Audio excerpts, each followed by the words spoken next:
Thank you everyone for joining me in today's webinar on searching and discovering in your data bank. My name is Maria and I am the Senior Client and Services Specialist here at the Data Bank.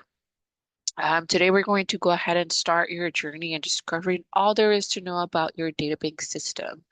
In today's training, we will primarily work on the basics on how to search through your data and how to export all that important information with a roster. Both new users and experienced staff members are more than welcome. And before we completely dive in into all the topics that we're going to learn today, like how to look up a contact record, how to search up within your data bank and create these reports.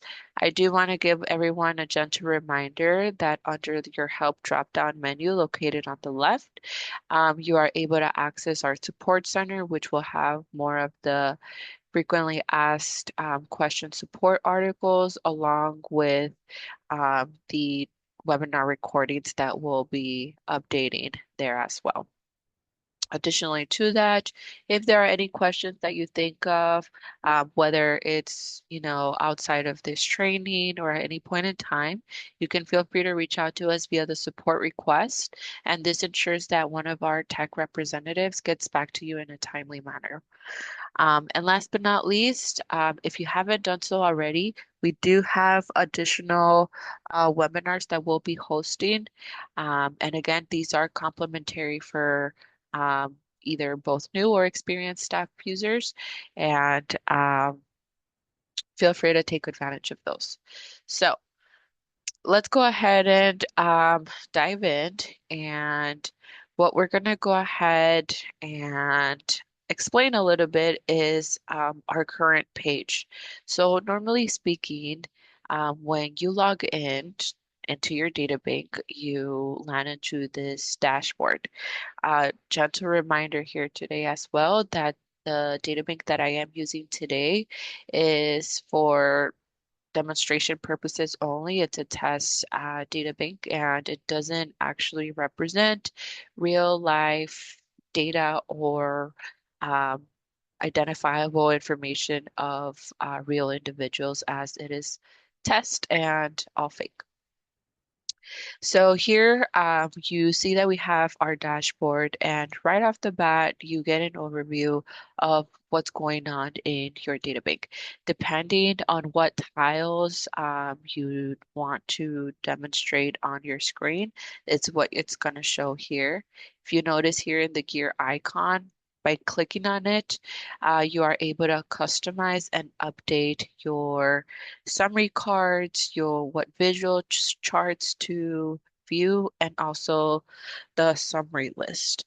So this will be one of the more at a glance what's going on in your data bank and a simple way to make either every one of your contact records selected is by clicking on the number of the tile card, and it's going to ask you, would you like to make this your current selection?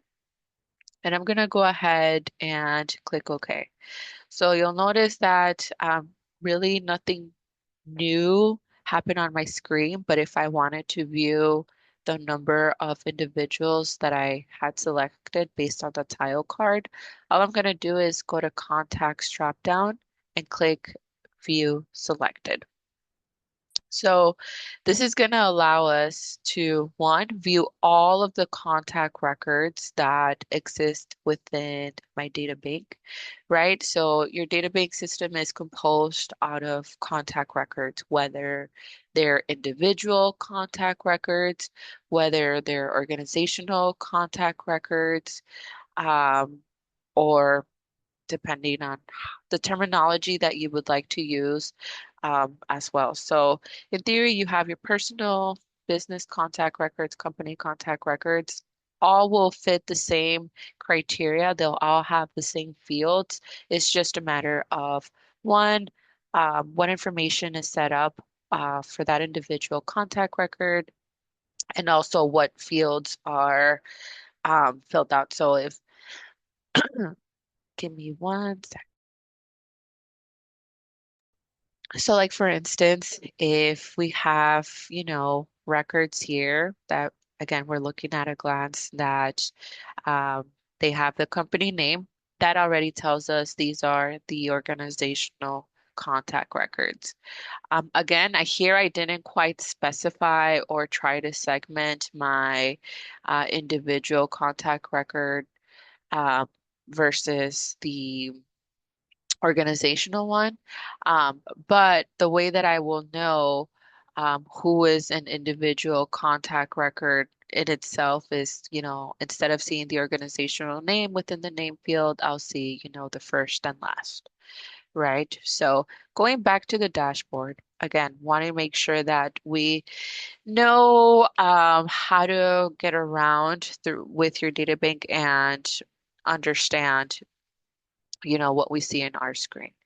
So again, today's training is searching and discovering within your data bank. So really depending on what your goal is, on what kind of data that you would like to view, is going to be the action that you are going to be taken, right? So of course, if we keep scrolling down, we get a little bit more of an insight of what happens is happening within my data bank system.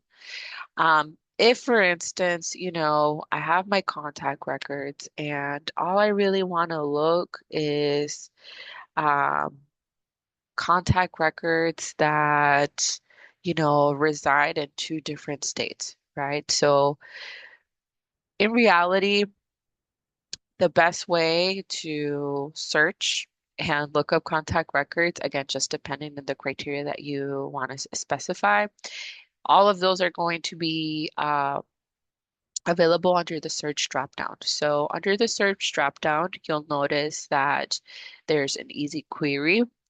Select all personal contributions, self credits, and again, just depending if your organization has any of these custom tables, you may see them there.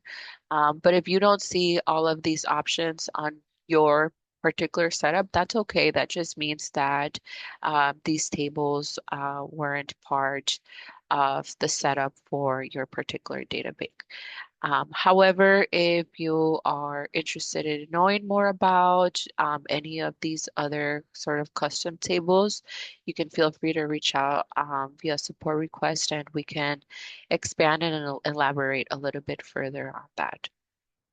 So before we dive into how to create a multiple step query, um, first things first. If you are ever interested in looking up a contact record, whether you know like the email, first and last, uh, name, or potentially organizational name, you can enter in the quick find, and that will be the best way to be able to look up a contact record that may match the criteria. So here, if I just type in Smith, it's going to try to pull up all contact records that may have Smith in any part of their contact record, whether it's last name, first name, etc. If I have a particular name already, full name, I can type that in and I can also verify whether that name exists within my database system. If it's the instance where I type in, an email or some information in the quick find, the system doesn't find it, it's going to tell us, okay, there's no record that matches that particular criteria. So for instance, here, I'm just going to go ahead and just do Maria, the databank.com. And so here it's going to go ahead and I'm going to click enter. It's going to go ahead and pull all records that may have that email associated to the contact record, right? So let's make this the case where I'm like, okay, well, I want to see what contact records have Maria at the databank.com. And so now I have them. And so depending on what I want to do here is going to be my next sort of step of action, right? So if I click on one record, One, I can already tell that this is intended to be the organizational contact record. Again, the test database that we're working on with right now is called our nonprofit. Again, sample database. But in the sense, I can decide, what data I want to view for these contact records, and again, what actions I'm going to do afterwards.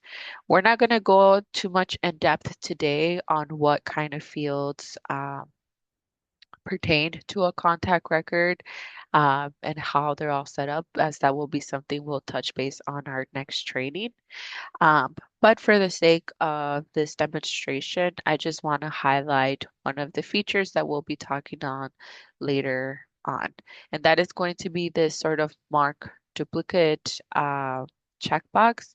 And so here the system will try to look up records that may match uh, the criteria of, the records that I may be looking at, and again, try to reduce the amount of duplicates, right? So going a little bit off tangent there, but that was what we are able to use with the quick find. You're able to use contact ID number, first name, last name, email, company, and we also have the ability to add a new contact record if it doesn't already exist, right? So that is going to be one of the simplest way.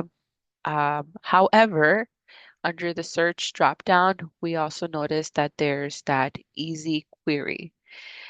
This easy query you will also most likely find in many of the pages that you're going to be uh, working with, especially under the search dropdown. But the main distinction between the quick find and the easy query is that the easy query will only allow you to uh, type in one thing for one thing that you are going to find, right? So for instance, here it's only going to be one or the other field. So I can't put a first name and a last name and then click find. It has to be one thing. So like for instance here, if I'd actually wanted to look up at all the contact records where the last name was Smith, this is where I would just go in and to find, and the system's going to go ahead and pull that information. Um, Again, easy query is just meant for you to have an easy way to look up a particular field, a singular field, whereas quick find, we are able to put in first and last and so forth, and at least more accessible as it's located at the top of every page as well. And last but not least, before diving into creating a multiple step search query, we have one of our most recent, newest feature integrations, which is Dbot, that's located up here in the top right corner.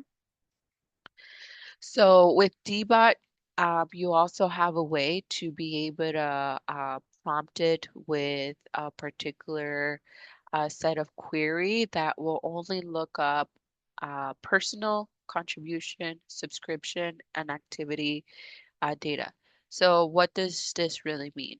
What this really means is that in the case that if you wanted to look up or prompt Dbot with a prompt or custom tables, that's not gonna quite work. It will only work if you are trying to look up personal information, any of your custom personal fields, your contribution data, uh, subscriptions, any publication that folks may be subscribed to, and activity data. So one of the queries I can prompt Dbot is list all donors from the year 2024 with donation details, right? So depending on how you type the prompt, your results may differ a little bit. So for instance, here, this first prompt that I will elaborate here is list all donors from the year 2024 with donation details for. that year, right? So that's going to be one prompt that I'm going to give it. The other prompt that I will give it once it returns data, and we're going to let it do its thing because it takes longer, is so here, let me go ahead and make this slightly bigger. Here we can see again at a glance what the donation amounts and what amount per payment and gift date and so forth consist of. If I wanted to export it and download it, I can click on this downloadable icon and do that there. If you hover over these icons, it will also tell you what they represent and what you would like to do with that. But it's another way to, one, look up contact records that, may match the particular criteria that we are looking at, add them to your selection if that's something you wanted to do, or make this to your current selection, and so forth. So one of the other things to keep in mind here is that um, you would have to make sure you do this on the query tab of dbot, as the textual and visual tab for dbot will do things a little bit different, and they don't necessarily tie it into the query of looking up contact records. So those three sort of easy query, quick find, and dbot are going to be different ways that you're going to be able to, you know, find and look up contact records based on the criteria that you specify. Moving forward to how to create a multiple step search query is going to say personal. We're going to start with personal.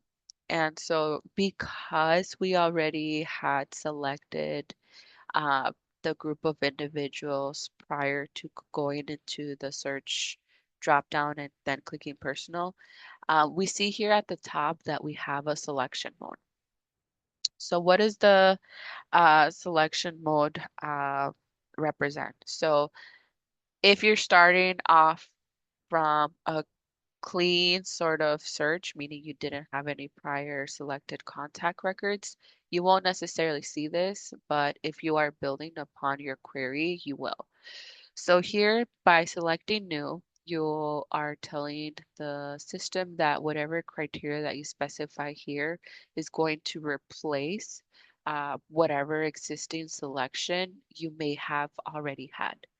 If you click add, that just means that whatever existing selection you have will remain, and depending on the criteria that you specify next, is going to add on to your existing selection. Filter would mean that based on your existing criteria, whatever um, particular field I specify and do filter, it's gonna filter down that existing selection of contact records based on the criteria that I specify, and then remove if I have my existing selection of contact records and I say remove this particular criteria that, for these existing records, it will remove it. So what I'm going to do is I'm going to go ahead and start off a brand new search. And to explain this further, I'm going to go ahead and do something simple where I'm looking up contact records that reside in the state of Minnesota. I'm going to click find. And additionally, I'm also going to go ahead and add contact records that reside in Wisconsin. So what I did now is I want to search personal, and again, making sure that I am aware of my selection mode here. I'm going to click add, and I'm going to click contains, and I'm going to do Wisconsin, and I'm going to click find. So here we land on our results, search results screen, right? And so I'm going to click on this list icon so that it can show me the steps that I've taken so far and the results that have been updated based on that. So here we notice that our first step is folks that live in Minnesota, 1,223 contact records. Then we have our second step where we add folks that live in Wisconsin. And so that does give us a slight increase of contact records from 1,200 to 1,600 contact records roughly. And so depending on what I want to do next is going to be the next step that I'm going to be doing. One of the common questions that we do have whenever we are working with building queries is whether or not, multiple criteria can be done in the same step. And the answer to that is yes. Like there's no, in theory, there's no right or wrong way to create your query. It just depends on the results that will get resulted based on the query that you specify, right? If I were to do more, let's say if I were had to done say state, Wisconsin and Minnesota, the system won't necessarily be able to pull anything because what you're telling the system is I want to look up contact records that where their address is Wisconsin and Minnesota, not one or the other. So by separating, the first step with the second step, I am telling the system that it's one or the other. But if it's ever the case that you do want to look up records that have, say, um, where issues of interest or any of your other custom fields is, more than one thing, you can put it in the same step. So now we have folks that live in Minnesota and Wisconsin. And so what I want to do, I don't really want to focus on any of the personal fields now anymore. So what I'm going to do now is I'm going to go to search, I'm going to go to contributions, and I'm going to do filter. So here, by clicking filter, I can one also select a campaign if that was something of interest, or also select a specific segment and or contribution date. And so what I can do is I can say contribution date is on or after um, January 1st, 2024. So if I do this, I'm telling the system from the folks that live in Minnesota and Wisconsin, please, result the contact records that have also made a contribution on or after January 1st, 2024. And that's only because I am explaining that here. But if I left it blank and just did a find, the system would just look up all contact records that have made a contribution at any point in time that live in Wisconsin and Minnesota. But because I narrowed it down to, that particular contribution date, it reduced those results significantly. Um, so for instance, here we can see, okay, we did the selection mode of new, add filter. The next selection mode that I am interested in using is the remove, right? So to do so, I'm going to go to search, and I'm going to go to personal, and I'm going to click remove. And so here what I want to do is I'm going to scroll down and I'm going to say remove contact records that have uh, unsubscribed, right? So just to kind of get an idea of what that might look like, I'm going to click find. Okay, so there's two contact records that I have unsubscribed, but just for the sake of demonstration purposes, I also want to see and remove anyone who has a bad email, right? I'm gonna do that, click bad email, click find. All right. So what this is telling me, again, just looking at an overview of what I just did, is first, we looked up contact records that live in Minnesota. Then we added to our existing selection to look up contact records that live in Wisconsin. And then we narrowed down our selection to include only those individuals that made a contribution on or after January 1st in 2024, where again, they still live in Minnesota or Wisconsin. But I remove folks that I am subscribed or have a bad email. And ultimately, there's only 82 contact records that live in Minnesota and Wisconsin that made a contribution after January 1st, 2024, and have a good email and have not unsubscribed. That is what all of this is really telling me.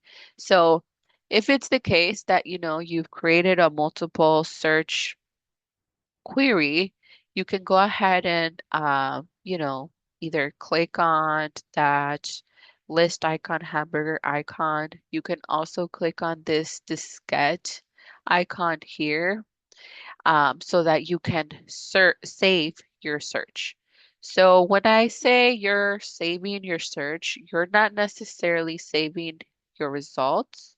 And the reason why I say that is, say for example, um, today you upload a list of 100 individuals that live in uh, Minnesota and Wisconsin, and have made a donation in the last year, right? So those 100 individuals go into your data bank and you replay this query after you saved it. So here I am going to say Minnesota and Wisconsin donors uh, on or after 2024.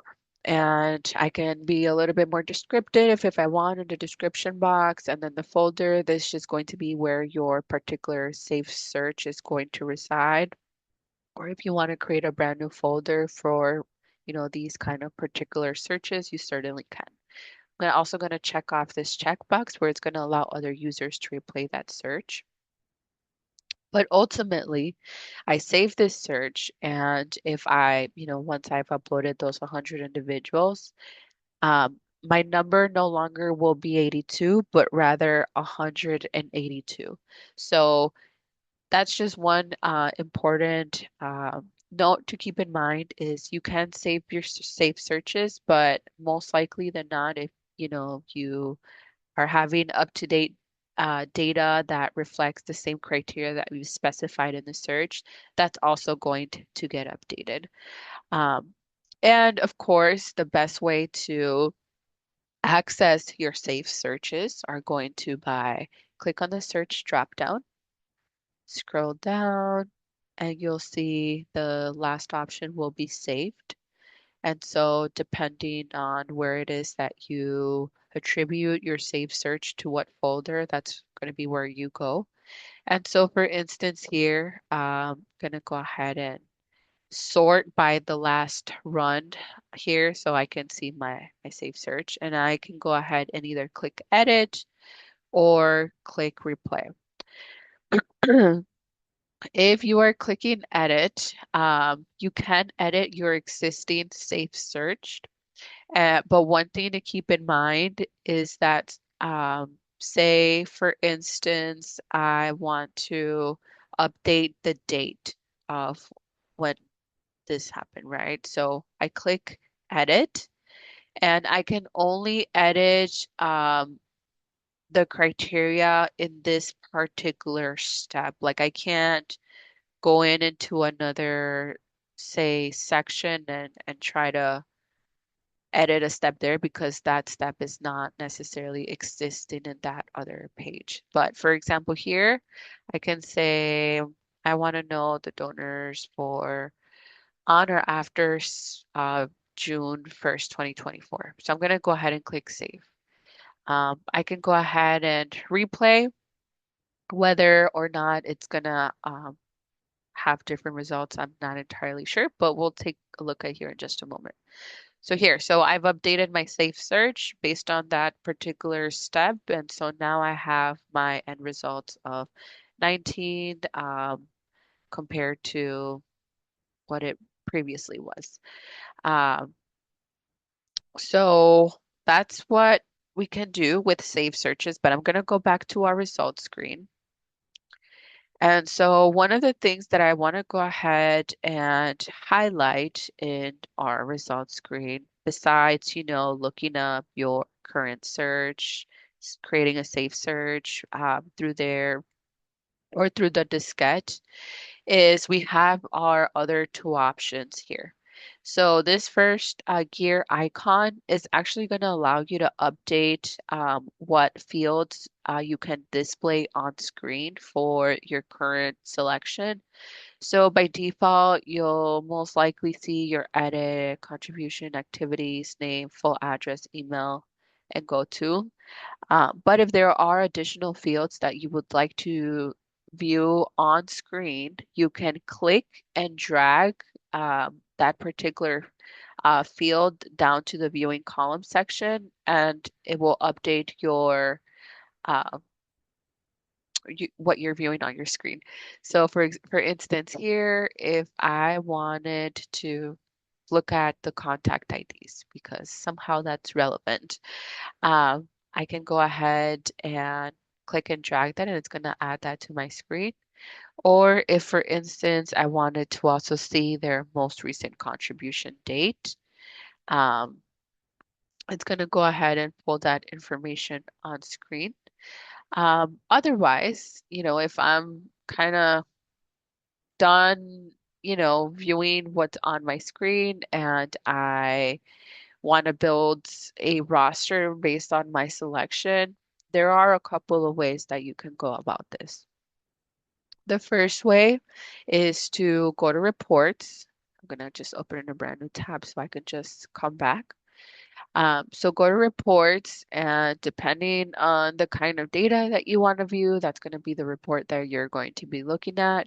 If I had a report where it was only like personal contact information, the contact roster will be great for what I'm looking for. But because I do incorporate contribution from, say, June, because that was one of my criteria, it probably makes more sense to create a fundraising roster. So the fundraising roster will actually allow me to view all that contribution details, whereas the contact roster wouldn't necessarily um, have that option automatically. It will give you the contact field section where you can select, the most recent contribution amount and the most recent contribution date. Um, but I actually want to know a little bit more about that. So here I can say only contributions in date range from 6/1 all the way up until, we'll say, today. So here, again, I'm all the way at mostly towards the bottom of the page under the contribution fields. And I want to include contribution records, yes. Um, Based on my current selection, I don't really care to see all of their contributions, only contributions that are from June 1st, 2024, all the way up until today. If my last step of my search criteria or my search query contained, a date, I can just select this option. But because my last step of my current query wasn't that, um, I'm going to go ahead and select that. And so your contribution layout, depending on how you want to set this up, you have the options where contributions can be on the same line. So if you choose horizontal or vertical, if you want to view the contributions in separate lines. Here, I am interested in viewing the amount, the date, the segment, description, the name, and if there were any contribution notes associated to your contributions that you are aware of, then you can certainly check this option off. As you are going down, you have different sortings, options that you can specify, and also excluding of, bad addresses, bad phone numbers, etc. So I'm gonna go ahead and view it on screen because if I view it on a report, it's going to be the exact same thing. And so if I scroll over to the right, I'm going to be able to view all the details associated to those contributions, contribution dates, amounts, and so forth. These blank section, that just means that there's no additional data for that particular contact record, but most likely they're not. There are other contact records like this one that has all the data that matches. So today we went over various things, right? We went over on how to look up a contact record using the quick find, dbot, the easy query using a multiple step search query and how to save that search query and access those saved searches. And we also learned how to create a report based on that. The other distinction that I just want to quickly point out, just because I feel it's very important, is while you do have the ability, like I said, to build your reports via the report section, which again, um, my personal preference is to create rosters based on those reports. But if it's ever the case that you want to export data that not only is pertaining, say, to the contributions, but say to the activities table or to any of you other custom table for a group of selected contacts, that export option that exists over here on the top right corner of your page is another method to create an export report. The only distinction here, if I scroll down, you'll see that I have the opportunity to include link tables. So this means that I can download contribution history, pledges, meetings, activity history for all of the folks that I have selected. But keep in mind that all the data will be across multiple spreadsheets based on the link table. So normally speaking, the export tool is a lot more useful if you are trying to uh, have a backup file of some sort, or if you are very versatile on like how to combine link tables, say in Excel. That would also be another way of linking various of these reports into one. But again, you'd have to use like VLOOKUP and formulas to merge those link tables, which if you need any insight on how to do so, I can certainly provide some documentation from Excel and formulas on how to do so. But that's the conclusion that we have for today. If